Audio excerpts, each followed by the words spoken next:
Эң кул, эң коркок, эң көзү карандык коом бизбиз. Баягы дуу алмай кагып түшүп каласың, дуу алып туруп, мындай алып туруп, анан алып туруп туктайт элем. Ошондо эң көп сураган нерсем велосипед болчу. Адам үчүн эң чоң сыноо бул жокчулук эмес, токчулук экен. 2000-жылдан 2025-жылга чейинки аралыкта жаштардын арасындагы суицидтин көрсөткүчү 726%га өскөн. Мактануу каражатын сатып алды, өтө кымбатка сатып алды. Намаздары кетти, орозолору кетти, убактысы кетти, ден соолугу кетип атпайбы? Мен миллионермин, мен миллионер дагы мончолук ысырап кылбай жөнөкөй жупуну той кылдым. Эми сен менин алдымда айлыкка иштеп аткан, менин колумдун алдында 100 киши иштесе, ошо 100 кишинин бирөөсүң. Эми сен кылган тоюңду кара. Ислам дини ушундай бир дин. Системаны, бузукулук системаны талкалаган бир дин.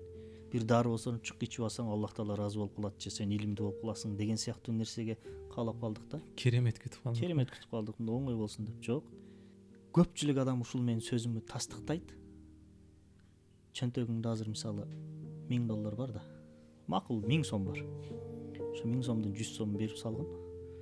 Депрессия сенден кетет. Түнкү саат канча болуп калды? Түнкү саат 2-ден өттү. Биз кофе ичип атсак таң калбаңыздар дейм, көрсөтүп коеюн. Орозо очурунда дагы ичип отурат деп.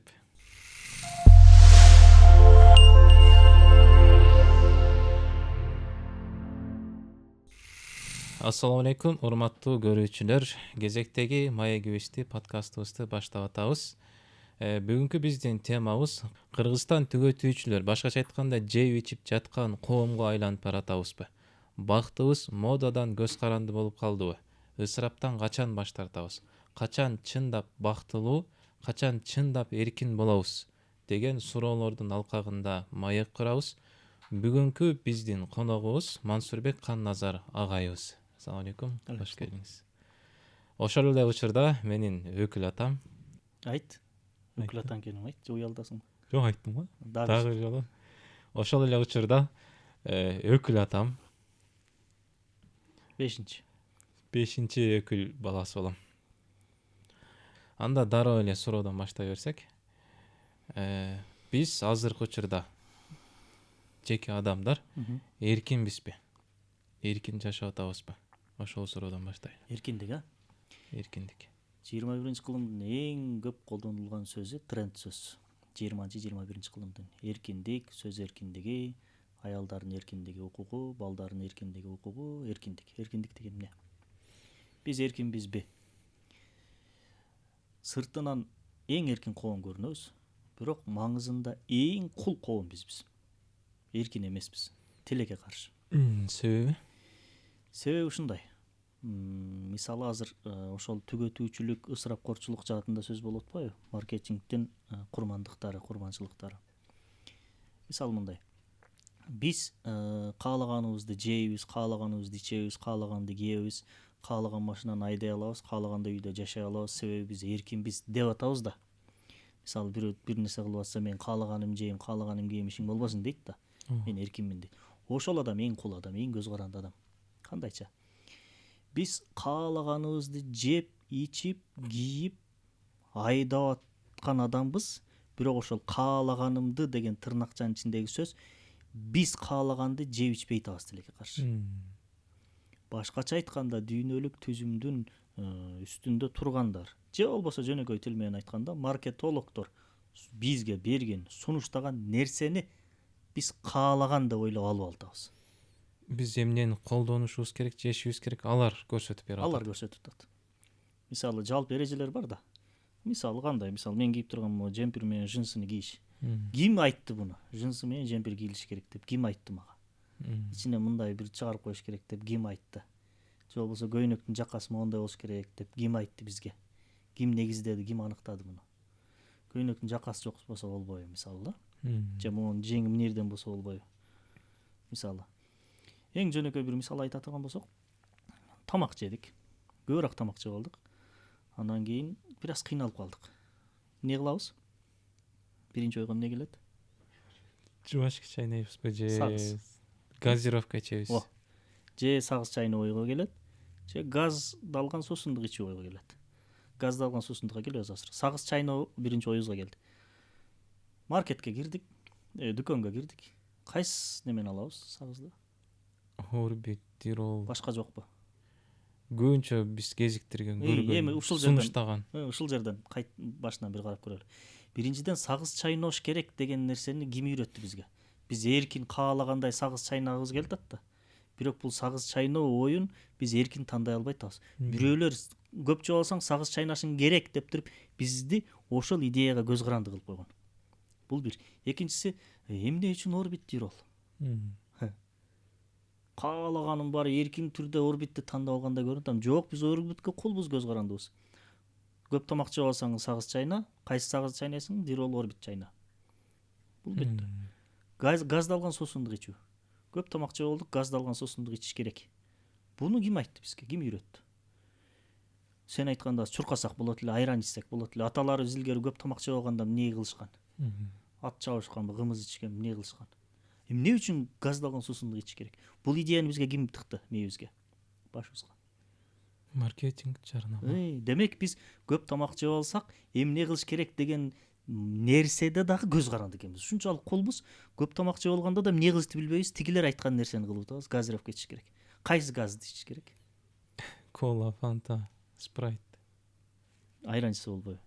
Кофе ичсе болбойбу? Чай ичсе болбойбу? Эмне үчүн кола, фанта, спрайт? Биз колбуз, көз карандыбыз. Тандоо укугу жок бизде. Чектеп койгон экен да. Чектеп койгон. Ой жүгүртүүбүздө. Тандоо укугу, эркиндик деп туруп бизге мыналарды гана тандайсың деп белгилеп койгон, көрсөтүп койгон.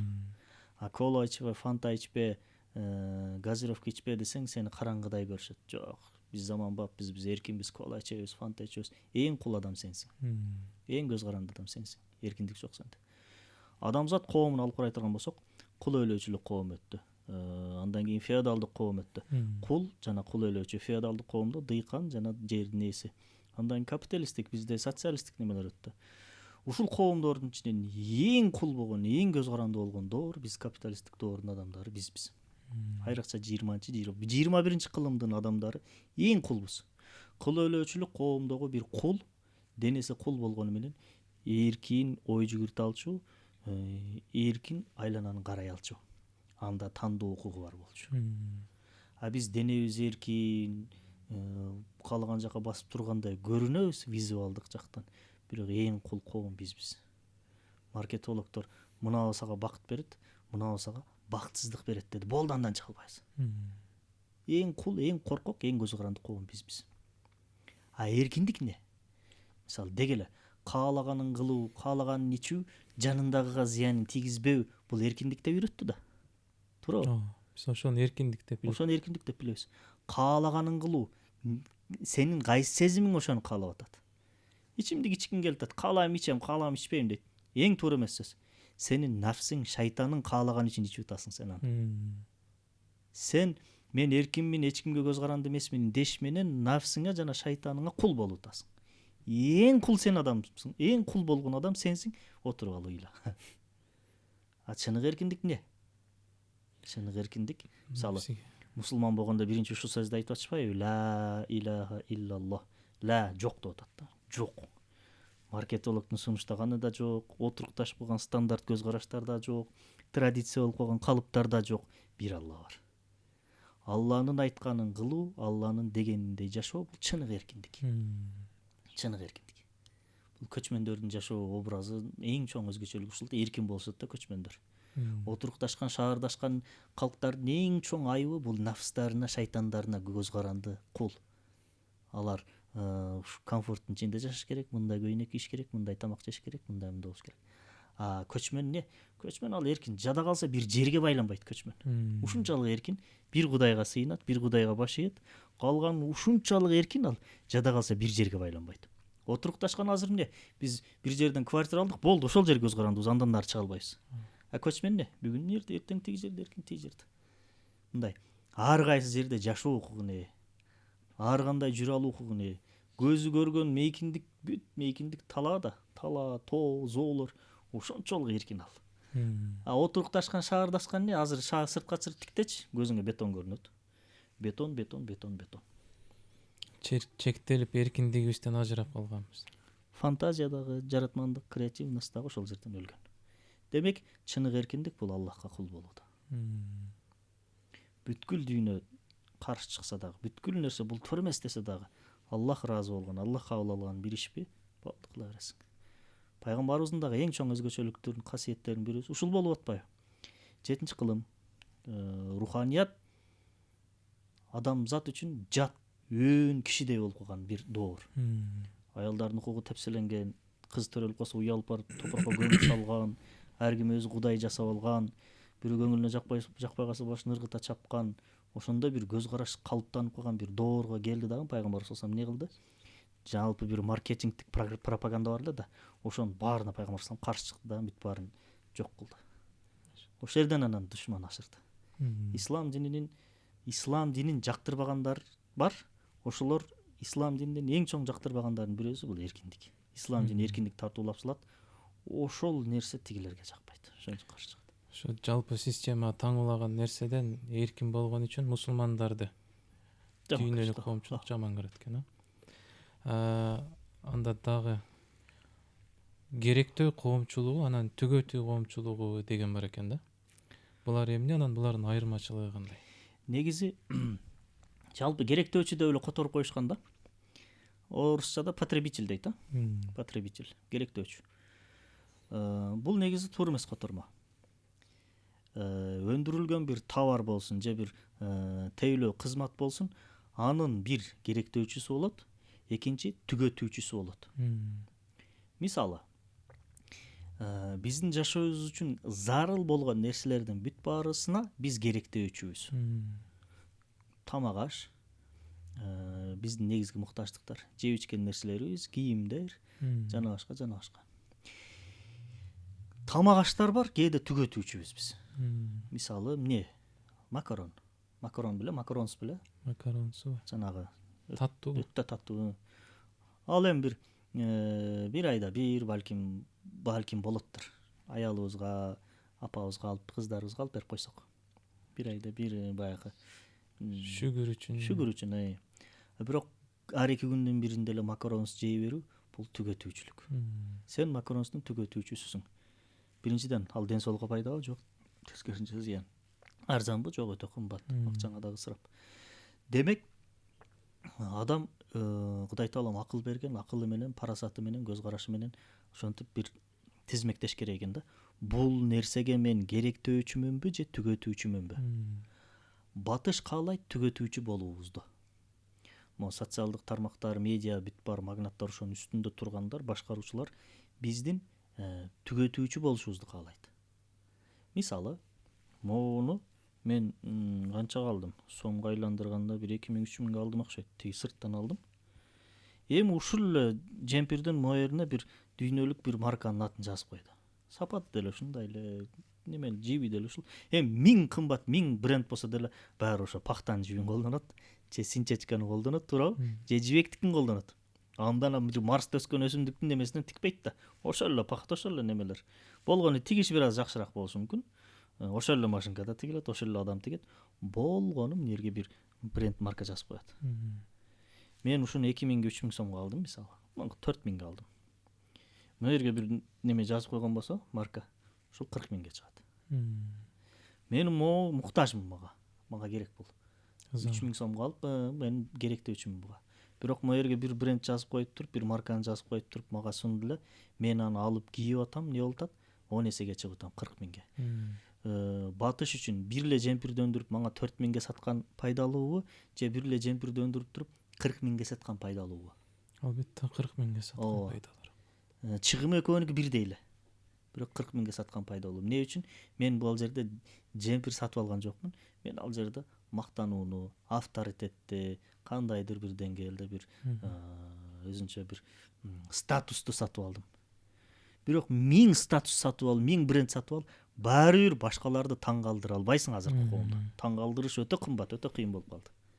Акылың менен, билимиң, илимиң менен эле таң калтырбасаң, азыркы күндө акчаң менен, материалдык баалуулук менен таң калтыра албайсың. 40 миң сомго бир ай тамак жебей могу жемпир алып кийип көчөгө чыксаң, жаныңда бирөө кетип атат, 80 миңге сатып алган. Анын мүмкүнчүлүгү бар, мисалы. Сыяктуу. Демек, түгөтүүчүлүк менен керектөөчүлүктүн айырмасы ушундай. Керектөөчү зарыл муктаждыктар, ал эми түгөтүүчүлүк, бренд деген аттын алдында болсун, же болбосо бизди керек зарыл эмес нерсени зарыл сыяктуу таңуулап көрсөтүп коюу. коюп атат. Мурун ошол сиз айтып өттүңүз, көчмөндөр заманында, андан кийин деле балким барга шүгүр деген түшүнүк күчтүү болгон экен да. Азырчы ошол замандан дагы кедей болуп кеттикпи? Көбүнчө шүгүрсүздүк чыгып аткандай сезилет да азыр адамдарда. Азыр өтө кедейбиз. Эң кедей, эң мукураган бир коом болдук. Кандайча кедей? Руханий жактан, жан дүйнө кедейлиги. Мисалы, алыска барбайлы, мына 20-30 жыл мурунку эле үй бүлөлүк жашоону алып карайлы. Менин кичинекей кезим. Мен кичинекей кезимде эң чоң максаттарым, мүдөлөрүм бирөөсү велосипедтүү болуш. Дайыма кечинде уктап атканда Куран окуп уктамай адатым бар болчу.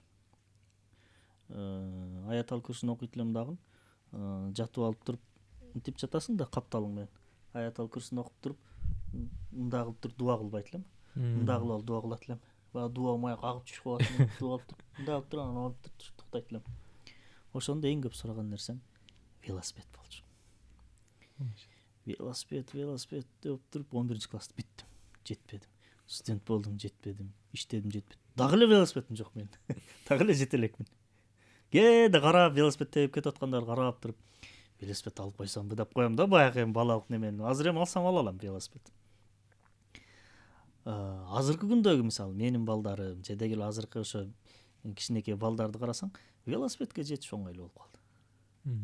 Мен дуа кылып, максат кылып, атүгүл иштеп, баягы талааларда картошканы казып кеткенден калдыктарын терип алып барып сатып, ошентип анан мектептерде, лицейде окуп жүргөндө, Борко деген лицейде окугамын, Айлуузда. Жана столовой ашканадан булочка, анан кофе сатып алып ичип жечү элек. Менде эң чоң мүдө велосипедке жетүү жана ага жетүү өтө кыйын бир процесстерден өтчү. Азыр атасын ата велосипед алып беришсе, дароо алып берип коет. Эми мен велосипедке көбүрөөк шүгүр кыламбы? Аябай мээнет кылып 2-3 жыл күтүп жеткен адам. Же бир сөз менен атасына велосипед алдырып алган азыркы күндүн баласы көбүрөөк шүгүр кылабы?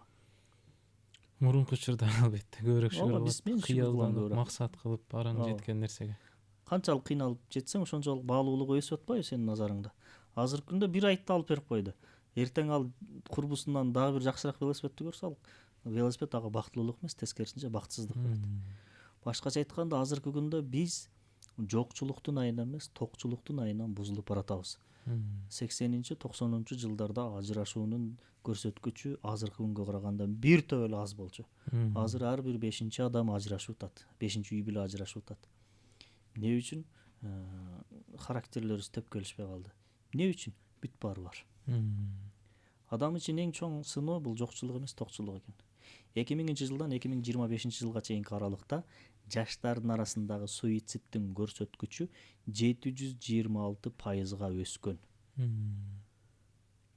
Эң сонун бактылуу, жакшы жашай турган, ырахат алып жашай турган бир доордо жашап атабыз, адамдар өзүн өлтүрүп атат. Суицид боюнча дүйнөдө 1-чи орунда Корея турат. Кореянын кинолорун көрөбүз, барып келгендер айтат, жашоо шарттары өтө сонун коюлган. Мүмкүнчүлүктөр өтө жакшы, өнүгүп келаткан, экономикалык жактан өнүгүп келаткан бир өлкө. Япония суицид боюнча алдыңкы орунда турат. Эмне үчүн? Суицидтин көрсөткүчү өтө аз өлкөлөр, могу экономикасы артта калган Африкадагы мусулман өлкөлөр экен. Ошолор сыртынан карасаң, ошолор өзүн өлтүрүп алыш керек эле да, жок алар бактылуу жашап атат. Көрбөгөндүн көргөнү курусун деген сөз бар го, шаары көргөн эчки деген сөздөр бар. Демек, материалдык жактан биз канчалык өнүккөнүбүз сайын руханиятыбыз автоматтык түрдө түшүп баратат. Бул нерсе дайыма баягы геометрияда гипербола деп коебу, же парабола деп коебу. Бияк өскөн сайын биягы дагы тескерисинче өсүп кете берет. Башкача айтканда, материалдык мүмкүнчүлүктөр өскөн сайын руханий таңкыстык түшөт. Ток кишинин Кудай менен иши жок деген сөз барбы? Ошол сыяктуу эле адам канчалык материалдык жактан өнүгүп, өсүп, неме кылган сайын Кудайга жалбаруу, Кудайга жалынуу деген муктаждыкты сезбей калат. Негизи эле адамдын табияты, жаратылышы сыйына турган, кулчулук кыла турган болуп жаратылган да, бир нерсеге баш ийип сыйынып, бир нерсеге ишенип жашагысы келет. Ишенбеген эчтекеси жок болсо, кудум эле кармай турган эчтекеси жок бир аскада бараткан кишидей, жиби жок, таяна турган бир таянычы жок бир кишидей, ар бир көз ирмем сайын кулап кете турган бир абалдагы кишидей болуп калат. Ошондуктан материалдык мүмкүнчүлүктөр жакшырган сайын адамда руханий таңкыстык сезилет. Мисалы, могу Орто Азиянын Түркистанды алып карай турган болсок, ислам дини эң жакшы өнүккөн чөлкөм биздин чөлкөм. Эмне үчүн? Себеби биз кыйынчылыкты көп көрдүк. Ошон үчүн Кудайга көп жалбырдык. Баягы түз карай турган болсок, ошон үчүн динибиз дагы, ислам дагы жакшы өнүктү. Кошуна өлкөлөрдө биринчиден материалдык мүмкүнчүлүктөр бизге караганда бир топ эле жакшы болду аларда. Экинчиден кысым деле болду, анда моюнга алыш керек. Бирок материалдык мүмкүнчүлүктөр көбүрөөк болгондугу үчүн аларда проблемалар дагы биз сыяктуу көптөгөн көйгөйлөр, согуштар, башаламандыктар болбогондугу үчүн алар Кудайга сыйынуу, жалбаруу, сурануу деген муктаждыкты көп сезбей калды. Ошондуктан ач кезде Кудайым мага рызкы бер деп жалбаргандан көрө, жалбаргандын деңгээлине караганда ток кезде Кудайым мага, Кудай өзүң жардам бер, бизди сакта деп жалбаруунун деңгээли Кудайдын астында дагы да көйдөрөөк, дагы да күчтүүрөөк. Сахабалар бале келбей калганда ыйлашчу экен го. Аллах мени унутуп койду депчи. Ошол сыяктуу экен. Бул жерден дагы сүннөт жолун кармануу менен чыга алабыз. Мүмкүнчүлүк бар кезде, жашоо жакшы кезде канчалык көп сен Кудайга жакындаганга аракет кыласың. Ошол мааниге ээ да. Могул социалдык тармактар ошо түгөтүүчүлүк коомуна кандай таасир берип атат? Муну дагы да күчөтүп атабы? Социалдык тармактардын функциясынын эң биринчиси биздин эмоциябыздан кармады да. Мисалы, ар бир адамда мактанылуу деген бир сезим бар. Бирөө мактап койсо мана көтөрүлүп калат. Азыркы коомдо доордо внимание жетпеген бир коом болуп атат. Дыккаттуу, внимание, көңүл буруу жетпеген бир ушундай бир доор болуп атат. Социалдык тармактын эң чоң функцияларынын биринчиси түгөтүүчүлөрдүн коомун түзүү. Карасаң, мисалы, ачсаң эле маркетингдик бомбардировканын астындабыз. Ачсак эле башталат тык тык тык тык тык тык тык. Мисалы, пайгамбар саллаллаху алейхи хадиси бар. Үй бүлөлүк жеке жашооңду башка бирөөгө айтпа дейт, арам дейт. Азыр мисалы мен үйүмдө кандай жашап атам, аялыма кандай мамиле кылам, эл билбейт, эч кимге айтпайм да мисалы. Эми мен аялыма кантип гүл бергенимди, мисал катары, кантип баягы макарон тап кеп бергенимди, торт тап кеп бергенимди, анын кантип көңүлүн алганымды бүт баарын тартып чыгарсам, башка бирөө көрүп алып туруп сыгылып баштайт, кыжылат болуп баштайт, түгүл ажырашып кетет. Аялдарда ошондой атаандашуу, бирөөнүкүн көрүп ошону ээрчип кетүү деген нерсе өтө күчтүү болгондуктан ошол сезим менен кармап туруп көптөгөн үй бүлөлөрдү бузуп жиберип атат. Социалдык тармактар ушул сыяктуу бир тактикаларды, ыкмаларды колдонуу менен биринчиден бизди аңкоо түгөтүүчүлөрдүн коомуна айландырып баратат. Сатып ал, сатып ал, сатып ал болду бүттү. Сатып ал, сатып ал, сатып ал. Керекпи, керек эмеспи, ала бер. Иши кылса чөнтөгүңдө акчаны тигилерге беришиң керек, анын нерсесин алышың керек. Болгондо да кымбатка, мүмкүн болсо кымбатка ал. Экинчиси, алар каалагандай, алардын мүдөөсүндөгүдөй бир коомго айлануу. Биринчи, түгөтүүчү бир коом болушубуз керек алар үчүн. Экинчи, алар эмнени берсе, эч ойлонбостон, анализ кылбастан мындай эле алып кабыл алып алуу. Алардын баалуулуктарын, алардын сунган бизге берген нерселерин.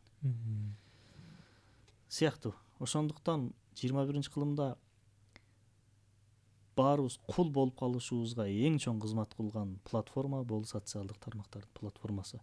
Мурдагы доорлордогу радио дагы, андан кийинки гезит дагы, телевидение тармагы дагы, кино индустриясы дагы мынчалык кызмат кыла алган эмес. Эң күчтүү азыр барган сайын күчөп баратат. Бийик жерден бир нерсени ыргытсаң, ылдыйлаган сайын ылдамдуулугу күчөйт го. Ошол сыяктуу бул түгөтүүчүлүккө үйрөткөн пропаганда дагы барган сайын күчөп, эффективдүүлүгү дагы ошончолук жогорулап баратат. Азыр адамдар өздөрү билбей калды, эмне жагат, эмне жакпайт экен. Мисалы, мен студент кезимдеги эң чоң мен ойлонуп ушуга жетсем экен деген мүдөлөрүмдүн бирөөсү эң башында сынактар болчу. Манастын экзамендерин билесиң. Өз эмгеги менен тапшырышың керек. Түнү күнү отуруп окуйт элек. ушунчалык болчу эле. Ал кездери Бишкекте жарык көп өчөт эле. Шамды коюп алып, шамдын алдында окуп атып үргүлдөп кетип, чачтар күйүп кеткен күндөр болгон. Эртеси барып экзаменге барып, экзамен жазып атып уктап калып, карасаң 10 мүнөт калган болуп, шашылып жазып тапшырган күндөр болгон. Университетти бүтүргөндөн кийин жумуш тиги бүттү да. Жанагы жеттиң, багындырдың. Жумуш деген нерсе чыкты. Жакшы жумуш тапсам экен, жакшы студия тапсам экен деп туруп неме кылдым, ага жеттиң. Андан кийин жаңы нерсе чыкты, эми үйлөнүш керек. Үйлөндөң, жеттиң ага дагы. Бир аз неме бүттү. Андан кийин не болду? Телефон алыш мисалы, андан кийин машина алыш, андан кийин үй алыш. Бүт барына жетип келатасың да. Дагы эле бүтпөй атат. Жеткенден кийин ашып кетсе 3-4 күн да. Рахат. Мисалы үй алдың, бир жума үйүм бар деп чыркап отурасың да. Азыр үйүмө барсам, жаңы үй алгандагыдай менде бир бактылуулук жок. Эмне? Мен эми чоңураак 2 бөлмөлүү, 3 бөлмөлүү, 4 бөлмөлүү, 2 кабаттуу үйлөрдү карап баштадым. Себеби менин кээ бир досторумдун 2 кабаттуу үйү бар, кээ бир досторумдун 2-3 квартирасы бар, кээ бир досторумдун 4 комнаталуу ичи аябай кооздолгон квартиралары бар. Азыр мен да ошондой болуп атат. Үйлөнүш керек деп турчумун да. Үйлөнгөнгө жеттик. Эми үйүбүз жок, үй алыш керек деген бир максат болуп атат да. Эми бул токтобойт экен да. мисалы үйлүү болууга аракет кыл, жаман нерсе эмес. Эми бул баягы чоңун айтып коет. Мисалы жөнөкөй телефон. Телефондун бир маркасын алдың, жаңысын бир айдан чыгарып коюшту. Аны алдың, дагы жаңысы чыкты. Кетип утасың да. Башкача айтканда, гедонистик адаптация. Гедонизм бир баягы гедонизм идеологиясы, философиясы бар. Бул рахат алуу философиясы. Не болсо болсун, сен рахат аласың. Рахаттын кулусуң. Ошол рахатка адаптация болуп каласың. Бир нерсеге жеттиң, рахатын алдың, ал болду. Баягы сагызды чайнаганда ширини кетип калат го. Экинчи нерсеге жетишиң керек. Ага жеттиң, рахаты бүттү. Ал албетте жакшы, пайдалуу нерсе болсо го жакшы дечи. Илим алдың, билим алдың, магистр болдуң, доктор болдуң, профессор болдуң, академик болдуң. Болсо гана эми биздики мындай чирип кете турган, жок болуп кете турган түгөтүүчүлүк багытындагы бир нерселер болуп атат да. Телефон, бренд көйнөк, Вьетнамга барып эс алып келүү. Анан кийин дагы эмне ошол нерселер болуп атат. Аялдарыбыз эмне болуп атат? Чүпүрөк, сапырак, анан кийин бетке шыбамай нерселер. Эркектер эмне болуп атат? Билегин жонойтуп алыш, көкүрөгүн шиширип алыш деген сыяктуу нерселер болуп атат. Утурумдук жок болуп кетүүчү, кээри бизге зарыл болбогон нерселерди кечтетип калдык ошол гедонисттик адаптацияны. Жаңылануу ошол себептен адат болуп баратат, көз карандуу болуп баратат экен да. Ооба. Ошол нерсе көз карандуу болуп калдык. Биз азыр бизге эчтеке рахат бербей калды. Ушунчалык бир каприз, эрке, ушунчалык тентек, ушунчалык бир баш бербеген, ушунчалык бир мындай жинди бир коом болдук. Эчтеке рахат бербей калды, тооба кылдым. Мисалы өзүмөн деле байкайм да. Таң калбай да калдык эч нерседен. Пандемия маалында отуруп калбадыкпы? Ооба. Биринчи жолу сыртка чыкканда, сыртка чыгып, баягы мен чай жакшы көрөм го. Чайды ичкенде чайдын рахаты ушунчалык болгон. Көчөдө жөн эле басып кеттим, абадан терең-терең дем алып. Жумага барганда саждага кеткенде көзүмөн жаш акканын билбей калгам. Жума деген кандай рахат экенин сездик да ошондо. Достор менен отуруп сүйлөшүп чай ичкенде тим эле отурасың да. Тууган уруктарга барсаң тим эле мындай жыргайсың. Азыр мисалы жумага барсаң качан бүтөт экен, бүткүчө уйку сурап отурасың. Мусулмандарда да бир даража жакшыраак экен да. Азыр ороз айы деген бар го. Азыр ороз айында турабыз. Баарыңыздардын орозоңуздар кабыл болсун. 12 айда бир орозо кармап, ошонун баалуулуктарын, жөнөкөй нерсенин баалуулуктарын сезген бир мүмкүнчүлүгүбүз бар экен да. Жөнөкөй суудан дагы рахат алуу деген. Ушул жарнама, маркетингдин негизги максаты мындай жасалма муктаждыкты жаратуу деп айтат да. Бул боюнча сиздин пикириңиз кандай? Ооба. Жарнама, маркетинг деген мисалы өзүм менин кесибим ошол рекламалык роликтерди тартабыз мисалы. Көбүнчө социалдык багыттагы роликтерди тартабыз. Булардын максаты сенин чөнтөгүңдөгү акчаны эптеп алыш. Өзүнүн сага керекпи, керек эмеспи чыгса, өзүнүн бир товарын сага сатыш. Жок жерден эле сага зарыл деп туруп, бул учурда керек деп таңуулап сатыш келинет. Ооба. Жасалма муктаждык пайда кылуу жана ал муктаждыкка сени муктаждыктын ичине сени киргизүү. Жана ошонун негизинде сен аябай эмгек кылып, мээнет кылып, ден соолугуңду берип тапкан акчаңды алып коюу. Жасалма муктаждык. Ал жасалма муктаждыкты эмне аркылуу берет сага? Сенин сезимдериңди кармоо аркылуу. Сен ага жетсең, биринчиден мактанасың. Статус. авторитет. Орто окулумдарда ананас Европада жок болгон. Ананас Ананас бар. Европада жок болгондо эң баалуу мөмөлөрдүн бири ананас болгон. Анан Европада ушундай тейлөө чыккан, кызмат чыккан. Ананасты ижарага беришкен. Анан бүгүн мисалы сен үйүңдө конок чакыра турган болсоң, ошол ананасты ижарага алып кеткенсиң да столдун ортосуна коюп туруп конок чакыргансың. Коноктор келген, Мусанын үйүндө ананас бар экен. Эч ким тийбейт ага. Бүттү, коноктор кетти, эртеси кайра алып барып бересиң жана ананасты. Анын эртеси ал ананасты башка бирөө алып кетет. Мактаныш үчүн. Авторитет көрүнүш үчүн өзүнчө бир. Ошентип этегинде ананас чирип кеткен. Бирок столдун ортосунда турган. Ошондой жасалма статустарды, жасалма мактаныч, рия деген нерселерди европалыктар сатып алган. Азыркы күндө жок, бар. Ошол ананас сенин столуңда турган кезде келген коноктор деле билген сен аны арендага алып келгениңди.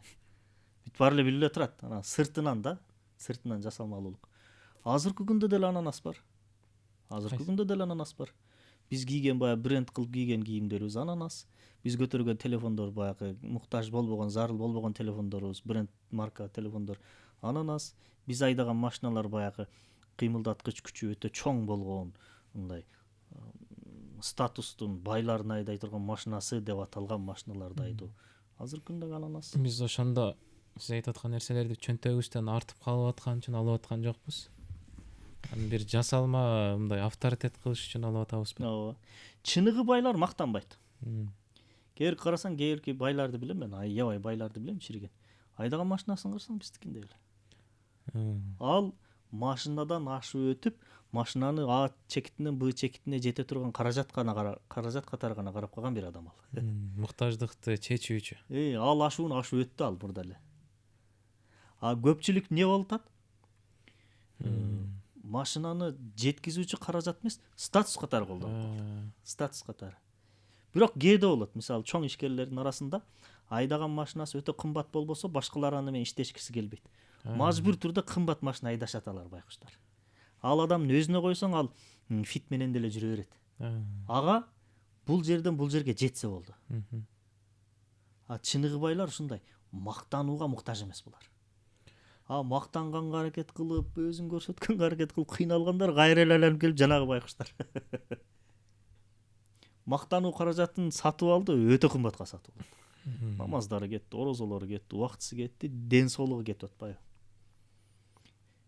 Бир сен курактуу жаш жигит Москвада иштептир. Бир фирмада. Москвада иштеп, 1 жыл иштеп, чогултуп, акча таап келип туруп, той бериптир 500 кишиге. Анан тойго камерага тарттырып, 3-4 камера ышыгса кыргыздын тоюну билесиң. Ошентип анан дискин көтөрүп алып туруп кайра иштегени кетиптир. Жаш келинди таштап коюп, кайра иштегени кеткен. Анан фирманын жетекчисине, шефине, миллионер киши экен, оруска көрсөттү. Мына көрдүңүзбү менин тоюм деп мактанып атат. Жана карап туруп, ушу сенин тоюңбу дептир. Тиги миллионер. Ооба десе, мен сага өзүм тоюм көрсөтөйүн дептир миллионер. Койсо дейт. Бир 7-8 киши келген, фуршет эле болуп атат дейт. Болду бүтү дейт. Мен миллионермин. Мен миллионер дагы мончолук ысырап кылбай, жөнөкөй жупуну той кылдым. Сен менин алдымда айлыкка иштеп аткан, менин колумдун алдында 100 киши иштесе, ошо 100 кишинин бирөөсүң. Сен кылган тоюңду кара. Демек, ошон үчүн силер маякта иштеп жүрөсүңөр дейт. Биздин бир атактуу байкелерибиздин сөзүн окуп калдым эле. Кыргыз эгер чет өлкөдөгүдөй өзүнүн мекенинде иштесе, дарбазасы алтындан болмок деген. Эмне үчүн эми ошондой кылып баратабыз? Жөн эле жашай берсек болбойбу? Сөзсүз ошондой кылышыбыз керекпи? Биринчиден, капа болбой аңкообуз. Баарыбыз аңкообуз. Капа болбойлу. Китеп окубайбыз. Китеп окугандын образын жаратабыз. Китеп азыр илим булагы эмес, аксессуар болуп калды. Мына мисалы саат тагып турам мен. Мен саат тагыштан максатым убакыт карашпы? Жок. Убакыт карасам мына да бар да. Дүйнөнүн кайсы жерин сурасаң эме болуп калат. Аксессуар болуп калды да. Бул 30 жыл мурун убакыт көрсөтүүчү нерсе, буюм болчу, каражат болчу. Азыр аксессуар болуп калды. Китеп дагы ошондой болуп калды. Жөн эле коюп. Коноктор келсе катар тизип койгон, ачсаң жапжаңы бойдон. Барактар бири-бирине жабышып калган ачыл элек китептер. Окулган китептер азыр карарып, жыртылып кетет. Ичине караганда сырты туруш керек, кооздук картина сыяктуу. Дуалдагы китептер аксессуар болуп калды, илим булагы болбой калды. бүт нерселер баягы мактануу каражаты болуп калды. Эмне үчүн мактануу каражаты болуп атат? Себеби биз ошо китеп окубайбыз, жан дүйнөбүз ачыкка, алсыз, ашыкча комфорттун ичине кирип алып, айрыкча биз эркектер ашыкча комфорттун ичине кирип алып туруп өзүбүздү жоготуп койдук. Бүркүт кылып жаратты эле Аллах Таала, суур болуп алдык. Бүркүт менен суурдун айырмасын билесиң да? ооба. Бүркүт болуш өтө кыйын экен. Бүркүт асканын үстүндө экен үйү. Төрт тарабынан аркыраган шамал согуп турат. Дайыма суук. Элестет, сырттагы суукту көрүп атасың. Эми ушундай суукта асканын башында канча минус 20-30-40 градус суукта бүркүт ошол жерде жатат, жашайт. Катаал жерде жашоо өткөрөт экен да. Бирок бүркүт тиктегенде эле жүрөгүң күчүн алып коет. Бүт баарын үстүнөн учат. Даражасы улуу, бийик, какайып турат, олуттуу. А суурчу? Жылуу жумшак. Суур эң астында жылуу жумшак неме, бирок суур сасып турат. Биз суур болуп алдык да.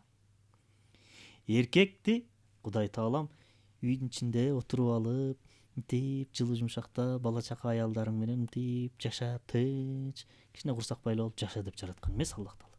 Үй бүлөң карайсың, балаң карайсың, үйдө муктаждыктарын камсыздайсың. Бирок эркектин негизги миссиясы, мүдөөсү, максаты сыртта, талаада, токойдо, тоодо, согушта. Азыркы замандын согушу, азыркы замандын мергенчилиги кайсы?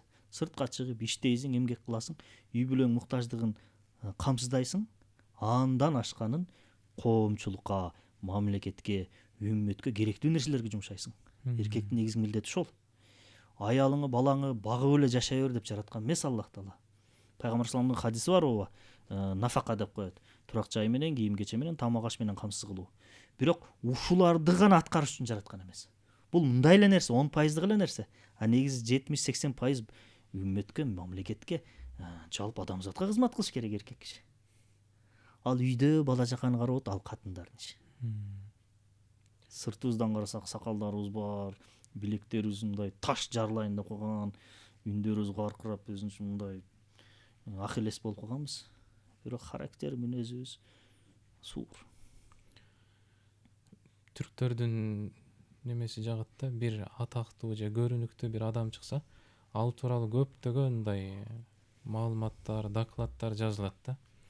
А бизде ата бабаларыбыз тууралуу эч кандай маалымат жок да. Аны мүдөө кылып, максат кылып жазган киши дагы жок. Эмне үчүн билесиңби ошону?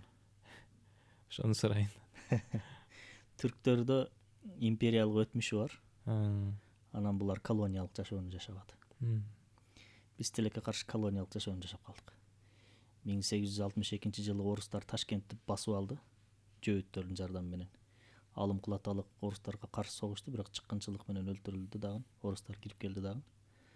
1991-жылга чейин бул чөлкөмдө орустардын колониясы болуп турдук. Орусия, империянын социалисттик мамлекеттердин. Ошондой колонияга бир кирип чыккан эл, коом кудум эле баягы рак болгондо рентгендин баягындай нур менен дарылоого кирип чыккан сыяктуу адам болуп калат экен.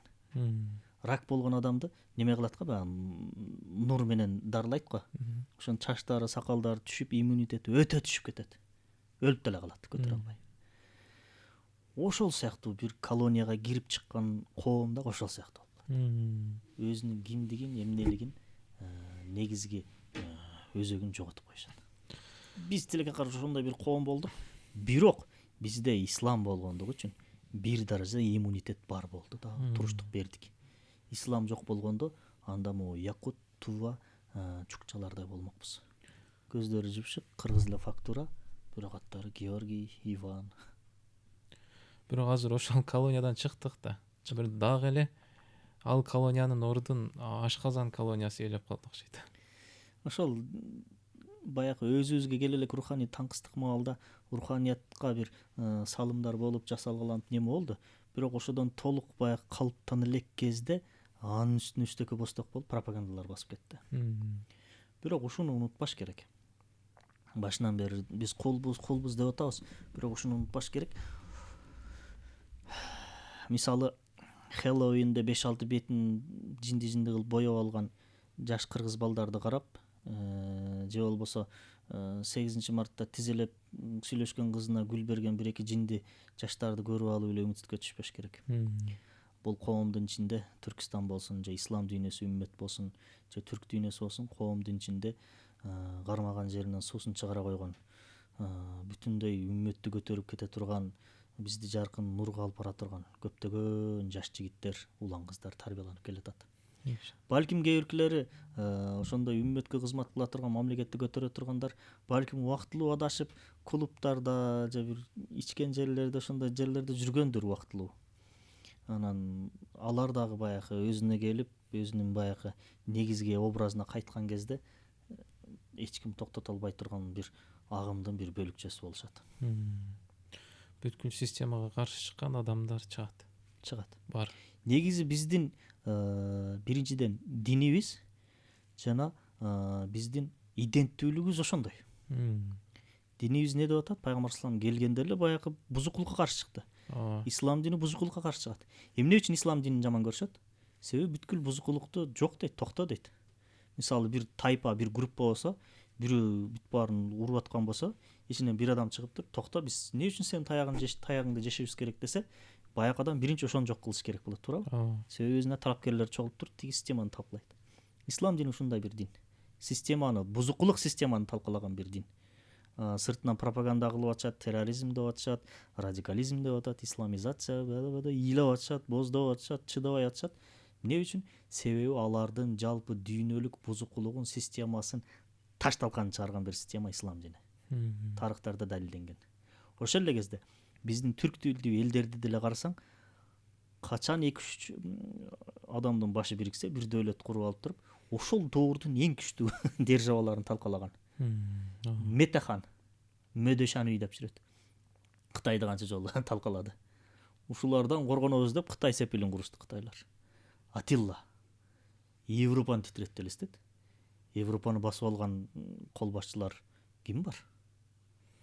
Өздөрүнөн чыкканына бирөөлөр кийин эле басып албаса, бияктан барып туруп Европаны бүтүндөй басып алып туруп, Атилла германдарга барып алып туруп айтып атат. Ким мынабы десе, Иса биздин кудайыбыз десе, жанына менин сүрөтүмдү тартып койгула, силердин жан кудайыңар менмин деп атат. Аллах разы болсун. Биздин генибизде бар, ДНКбызда бул. Бузукулукка, адилетсиздикке каршы чыгуу генибизде бар. Ал ген кийин ислам дини келгенден ал ген ого өчтөр модернизацияланды. Рестайлинг болду. Экөө бирикти болду. Мындан бияка келечек биздики. Себеби пайгамбар саллаллаху алейхи хадиси бар. Ушул менен неме кылайын, сурооңузду жоопту бүтүрөйүн. Пайгамбар саллаллаху алейхи хадиси бар. Константинополь фатых болот, аны фатыхкан кол башчы армия кандай бактылуу деди да. Дегенден сурашат. Эки Константинополь, эки Рум бар дейт. Башкача айтканда, Константинополдун дагы бир аты. Дегенде биринчи Стамбул, Константинополь, Рум фатых болот. Андан кийинки чоң Рум, башкача айтканда, бүтүндөй Европа фатых болот дейт. Дагы бир неме бар. Хадис бар. Менин атым угулбаган эч бир үй калбайт дейт. Чатыры темирден, самандан, кирпичтен болгон эч бир үй калбайт. Менин атым ла илаха иллаллах кирбеген эч бир үй калбайт дейт. Же сый менен киришет дейт, же ый менен киришет дейт. Пайгамбарыбыздын сөзүнө ишенебизби? Ишенебиз. Аллах разы болсун. Анда темабызга кайта турган болсок, азыр адамдар өзүнүн ким экенин нерселер аркылуу баалап баштады, көрсөтө баштадыбы? Иденттүүлүгү ошол эмнелерден көз каранды болуп калды деген суроо. Формализм идеологиясы да. Мисалы, бир профессор мээсин ачсаң, энциклопедиялар чыгат, сенин жашооңду жеңилдете турган өтө көптөгөн багыт, илим, билим баары бар мээсинде. Сыртын карасаң, ачкычан, жупуну кийинген, жөнөкөй. Жанында бирөө турат, инфлюенсер, блогер. 1 миллион катталуучусу бар. Кийими эң кымбат кийимдер, сыртын жасап алган, азыр акчаң болсо каалаган бетти жасап алсаң болот. Кыз болобу, эркек болобу. Машинасы кымбат, акчасы бар, катталуучусу өтө көп. Бир сөз чыгарып койсо бүт бар о деп колдоп жатып калат. Коомчулук кимди көп сыйлайт, кимди көп кадырлайт? ошол инфлюенсерди, акчасы барды. Себеби формализм doğru бул. Формализм идеологиясы формага маани берет. Адамдын мүнөзүнө, адамгерчилигине, илимине, билимине эмес, анын кийимине, чирип кете турган темирине, кирпичине, катталуучусуна маани берет. Бул тилекке каршы 20-21 кылымдын бизге таңоолаган, сунуштаган бир баалуулук сыяктуу эсептелген бир туура эмес идеологиясы. Адамдар тилекке каршы ошол жакка карап маани берип калды. Мисалы кара, Алтай Берибаев деген биздин профессор, математик, өтө күчтүү математик агабыз Нью-Йорктон, эми мен математик эмесмин, бирок математиканын өтө бир татаал бир чечилишинин бир формуласын ойлоп таап сунуштаптыр.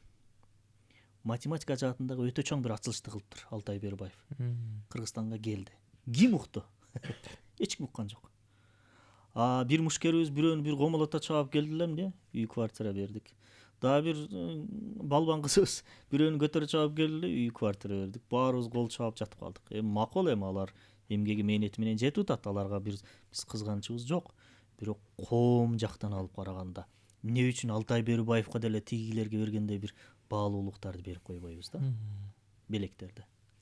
Чын эле ошол эмне үчүн ошол байлык, формализм алдыңкы сапка чыгып калды, маанилүү болуп калды? Себеби айланып келип эле бизде баягы жан дүйнө кризиси, материалдык нерсе өнүккөн сайын руханият алсырап атат, барган сайын эркелеп баратабыз. Акыр замандын фитналары, феминизмдин өсүп өнүгүшү, комфортизмдин өсүп өнүгүшү.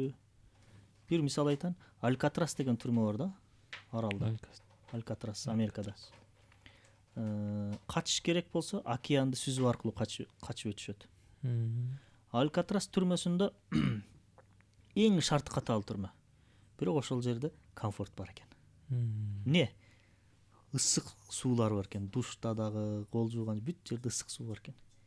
Эмне үчүн ошондой эң катаал кылмышкерлерди камаган түрмөгө ысык суу берип койгон?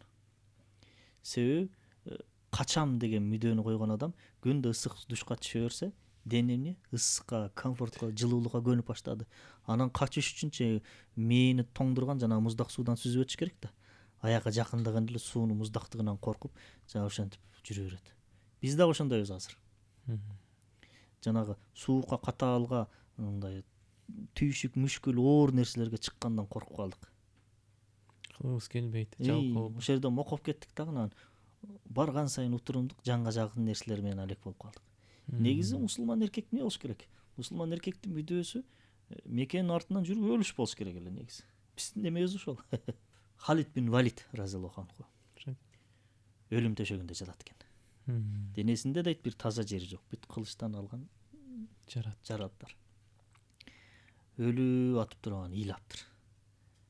Ыйласа сураштыр, Халид, эмне сен өлүмдөн коркутасыңбы дептир. Десе Халид айтат, жок дейт. Мен өмүрүмдө ушунча согушка кирдим, ушунча согуштум. Эмне үчүн душмандын кылычынан өлбөй төшөктө жатып өлүп атам дейт. Анан кийин айткан экен, тур ордуңан чык эшикке. Кылычты бири-бирине ургула дейт. Анан кийин бири-бирине кылычты шаракат урганда ошону тыңшап жатып өлгөн экен. Биз негизи ошондой адам болушубуз керек эле. Не болдук? Жумшак отургуч, ал ысык, мыягы дагы ысык. Рульду кармасаң, руль дагы ысык.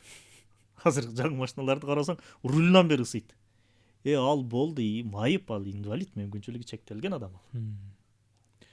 Аны ал жерден алып чыгып, сен мекенге кызмат кыл, мына баалуулук неме?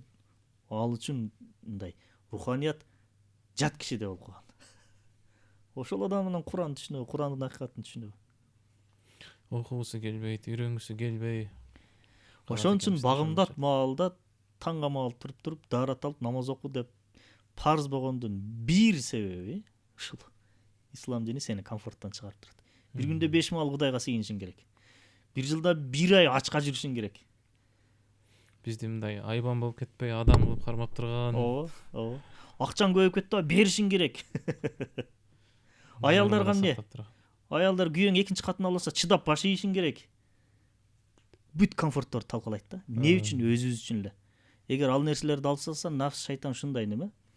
бизди кул кылып башкарылат. Бул сөздөр бирөөгө жагабы жакпайбы, бирок акыйкат. Ооба. Ошолордон улам анан кредит маселеси келип чыгат да. Кредитке баткан, бирок сыртынан идеалдуу деп көрүнгөн бир коом болуп калдыкпы? Бул кредит деле мындай неме экен да, патология экен. Кредитке бир көнүп алган адам чыгышы кыйын экен. Кудум жанагындай кумар сыяктуу эле. Мен бирөөнү билем, өзүн кармай албайт да, улам кредит алып ала берет, муктаж болбосо деле. Анан кредит эмне, барсаң эле тарс бере салып атпайбы? Буюм Рекламалар аласың. келет го, алып кой деп, жеңил деп. Буюм алып коесуң, уздаткыч, меш немелерди. Анан аны төлөп бүткүчөң тигинин бузулат. Дагы жаңы алыш керек. Бул ушундай бир өзүнчө бир өтө куулук менен курулган система да. Кредит менен жашаган коомдун акыбалы кандай болот десе, кошуна Казакстанды карап көрүш керек. Мусулман өлкөлөрүнүн арасынан суицид эң көп өнүккөн өлкө Казакстан, тилекке каршы. Эркектердин арасында. Андан кийин дүйнө жүзү боюнча аборт боюнча Казакстан 3-орунда турат. Жаңы эле статистика чыкты. Үй бүлөлүү эркектер өзүнүн баласын ДНК тест аркылуу текшертишсе, үй бүлөлүү эркектердин балдарынын дээрлик 30% өздөрүнүн баласы эмес болуп чыкты. Өздөрүнүн баласы эмес болуп? Ооба. 30%. Эми себеби билбейм. Непорочное зачатие болбосо керек, Мария менен өстөй. Ошончолук. Кредит менен жашаган коом мына мисал ачык эле бизге. Куранда коомдорду көп айтат го, талкаланган, Аллахтын балеси келип жок болуп кеткен коомдор көп айтылат го, Лут коому, жана башка. Бизге булар өрнөк сабак болот да бир жагынан. Ошол сыяктуу өрнөк каалайсыңбы, мисал үлгү каалайсыңбы, мына Казакстан кошуна. Демек, түгөтүү көбөйгөн сайын бактылуулук азайып баштайт. Рахат бербей калат. Рахат бербей баштайт. Аялыңа күндө гүл бере бергин. А сен үйлөнгөнгө канча болду? 2 жумадан өт. Азыр эми анча неме эмес, мисалы бир 4-5 ай жашагандан кийин. Күндө гүл бере бергин. Биринчи күнү сүйүнгөнүнөн ыйлайт. Экинчи күнү сүйүнөт, ыйлабайт. Үчүнчү күнү сүйүнүп эле коет.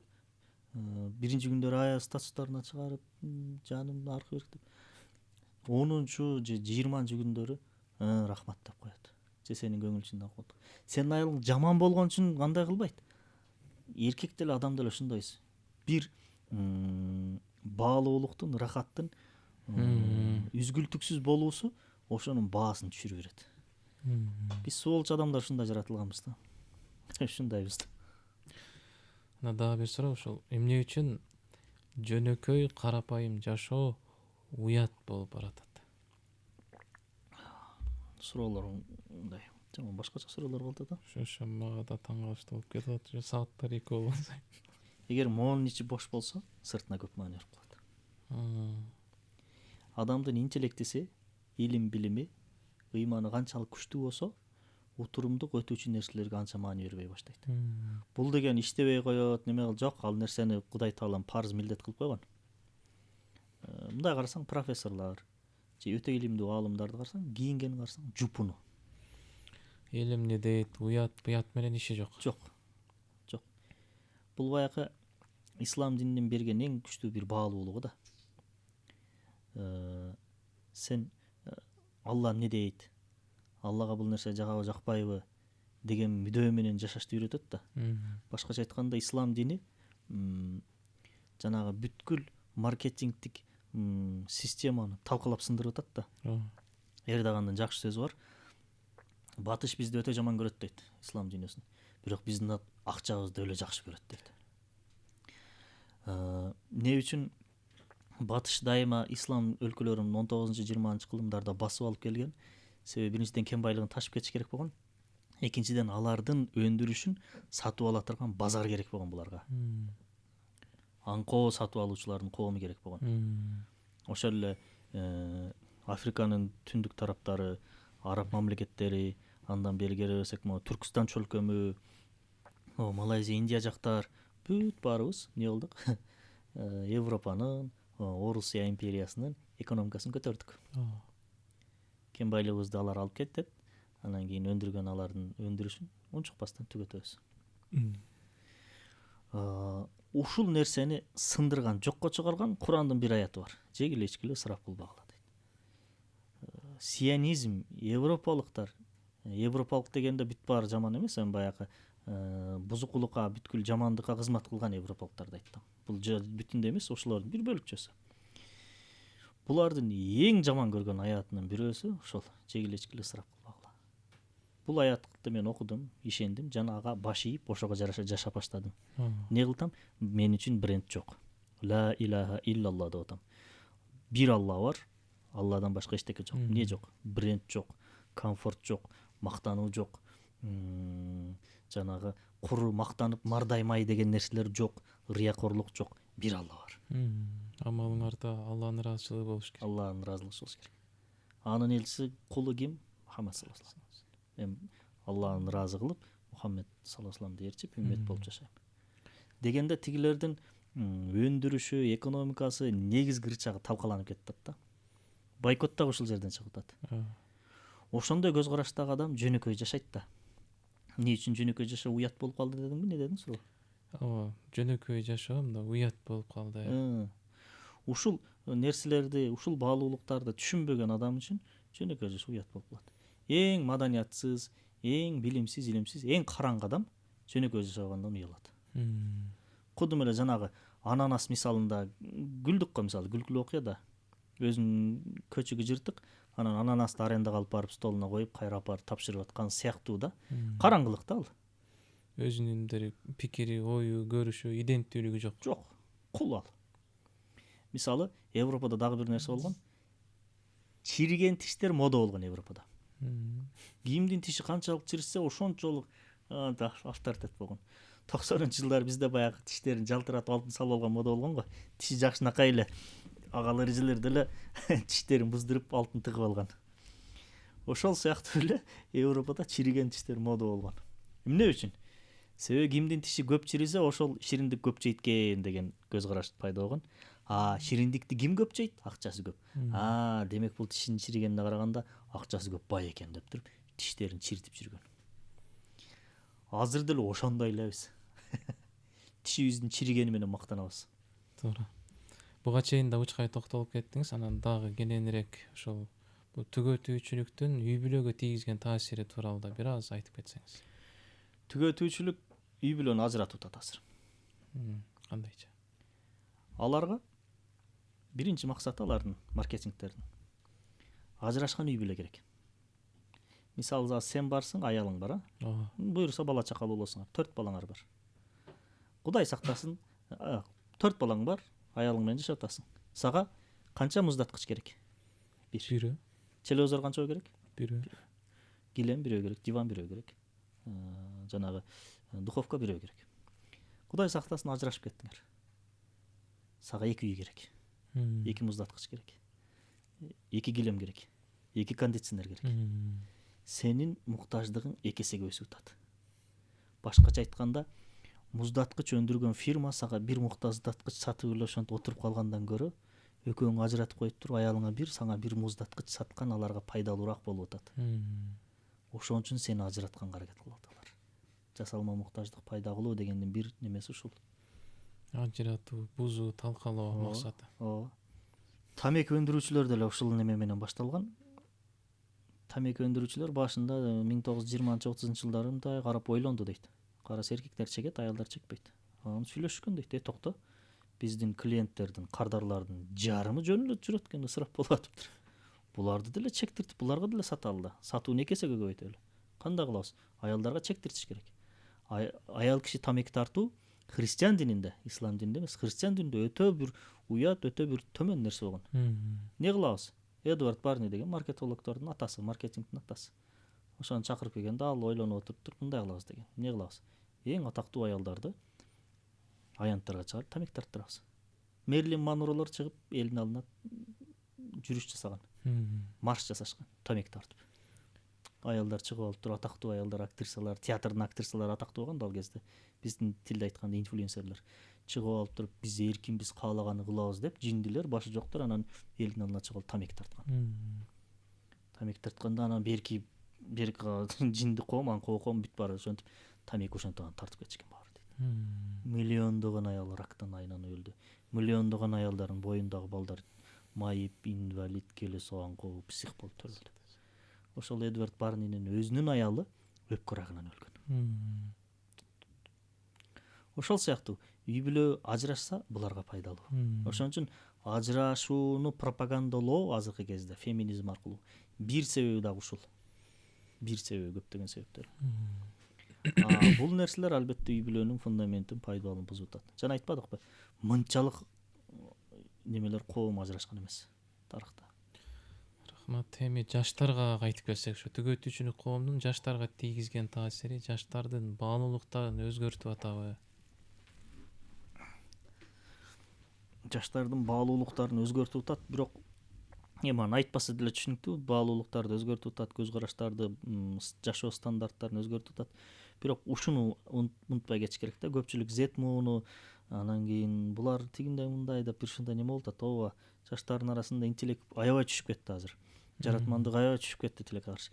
Бирок жаштардын арасында башында калпагы бар, жүзүндө нуру бар, башында жоолугу бар, оозунда келмеси бар, жүрөгүндө мүдөөсү бар, эл жер үчүн, мекен үчүн деген кызмат кылам деген максаты бар, бир жаштардын тайпасы бар.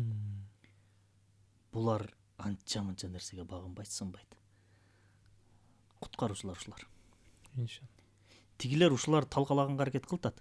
Бирок Аллахтын жардамы менен булар оозундагы келмеси, башындагы жоолугу жана жүзүндөгү нурунун себепчилиги менен тигилердин азгырылбайт. Куткаруучулар ушулар.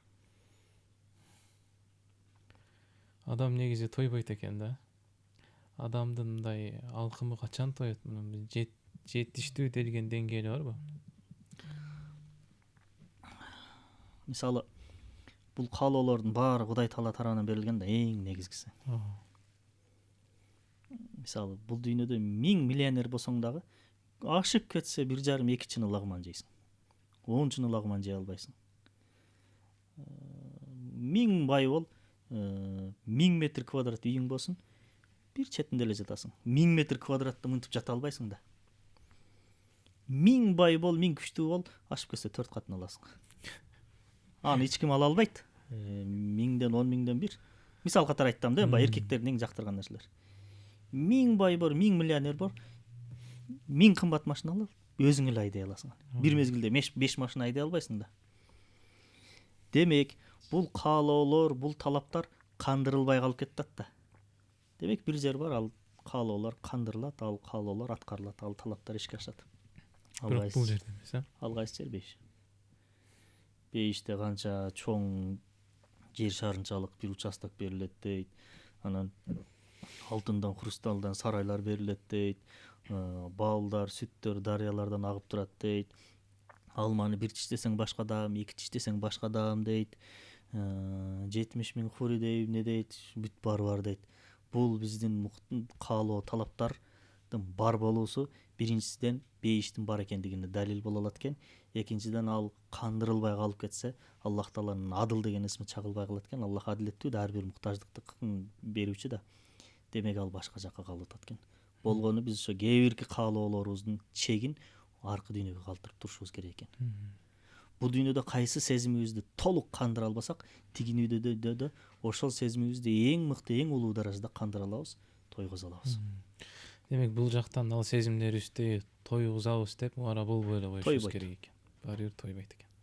Өмүр жетпейт. Мисалы, саякат кылганды жакшы көрөм мен. Ушу күнгө чейин мүмкүнчүлүгүм деле элдикинде эмес мен саякаттоого.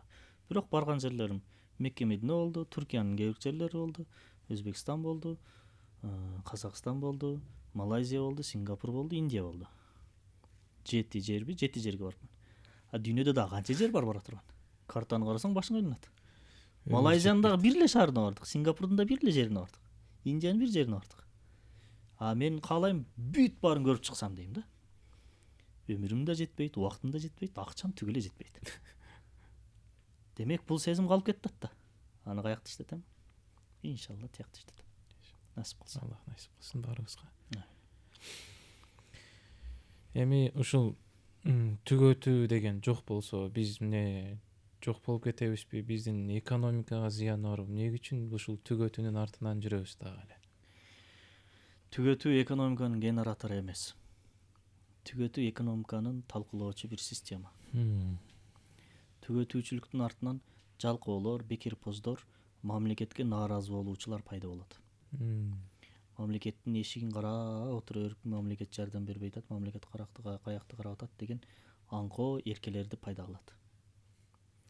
Керектөөчүлүк экономиканын генератору. Чынайы мукташтыкты. Түгөтүүчүлүк бул сенин мамлекетиңдин өзүң өндүрүшүңдү эмес.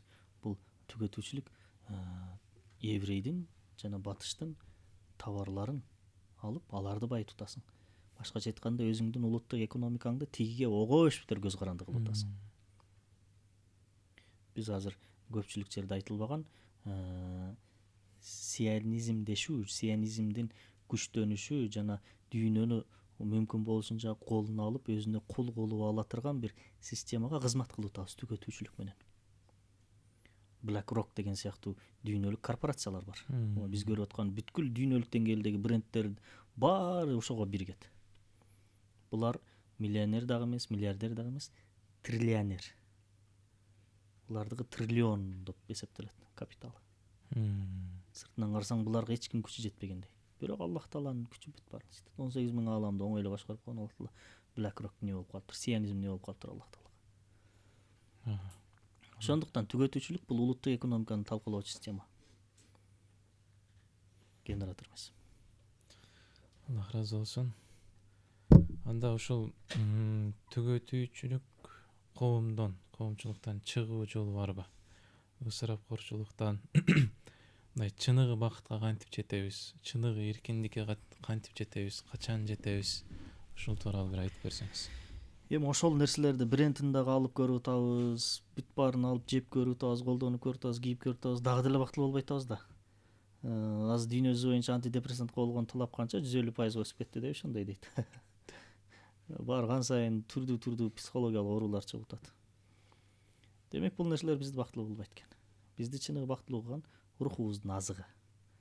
Ал кайра эле айланып келип окуу, ибадат кылуу, Аллах Тааланы ыраазы кылууга аракет кылуу жана Аллах Таалага болгон махабат сүйүү. Ошол нерселер болсо, анан биз бакытка жетебиз. Бирок муну кантип кылабыз дегенде, албетте эмгек. Мээнет кылышыбыз керек, эмгек кылыш керек. Азыркы күндө биз адамдар ушунчалык болуп калдык, жада калса исламий илимдерди, Аллах Тааланын ыраазылыгын кылууну деле бир оңой бир жолун издеп калдык да. Бир дары болсо чук ичип алсаң, Аллах Таала ыраазы болуп калат же сен илимдүү болуп каласың деген сыяктуу нерсеге каалап калдык да. Керемет күтүп калдык. Керемет күтүп калдык, оңой болсун деп. Жок.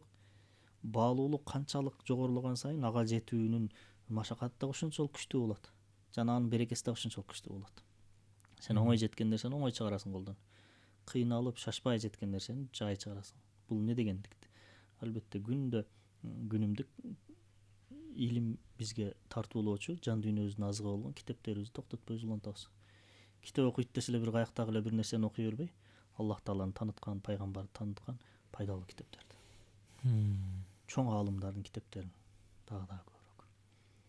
Экинчиси, ар бир адам бир жумада бир барып тура турган өзүнчө бир мусулмандардан куралган бир тайпа, бир жер болуш керек. Бир устаз болуш керек ар бир адамдын өзүнүн карманган туура устазы. Ошол эле кезде өзүбүздөгү бар нерселерди башкага берип турушубуз керек. Ал илим болобу, билим болобу, күч менен кызмат кылуу болобу, же акчалай каражат болобу. Чыныгы бакыттын эмес ушул. Көпчүлүк адам ушул менин сөзүмдү тастыктайт. Чөнтөгүңдө азыр мисалы $1000 бар да. Макул 1000 сом бар. Ошо 1000 сомдун 100 сомун берип салгын, депрессия сенден кетет. Кайрымдуулук, зекет, садага берүү, бирөөлөргө жардам берүү сенин байлыгыңды дагы көбөйүшүнө себепчи болот. Бирок жеке психологиялык жактан алып караганда сени психологиялык жактан депрессия, стресстен арылтат. Өтө күчтүү антидепрессант ушул. Анда да бир рахатты коюп коюптур да. Рахат бар. Бериш кыйын, бериш жаман кыйын. Бер үзүлүп кетти да.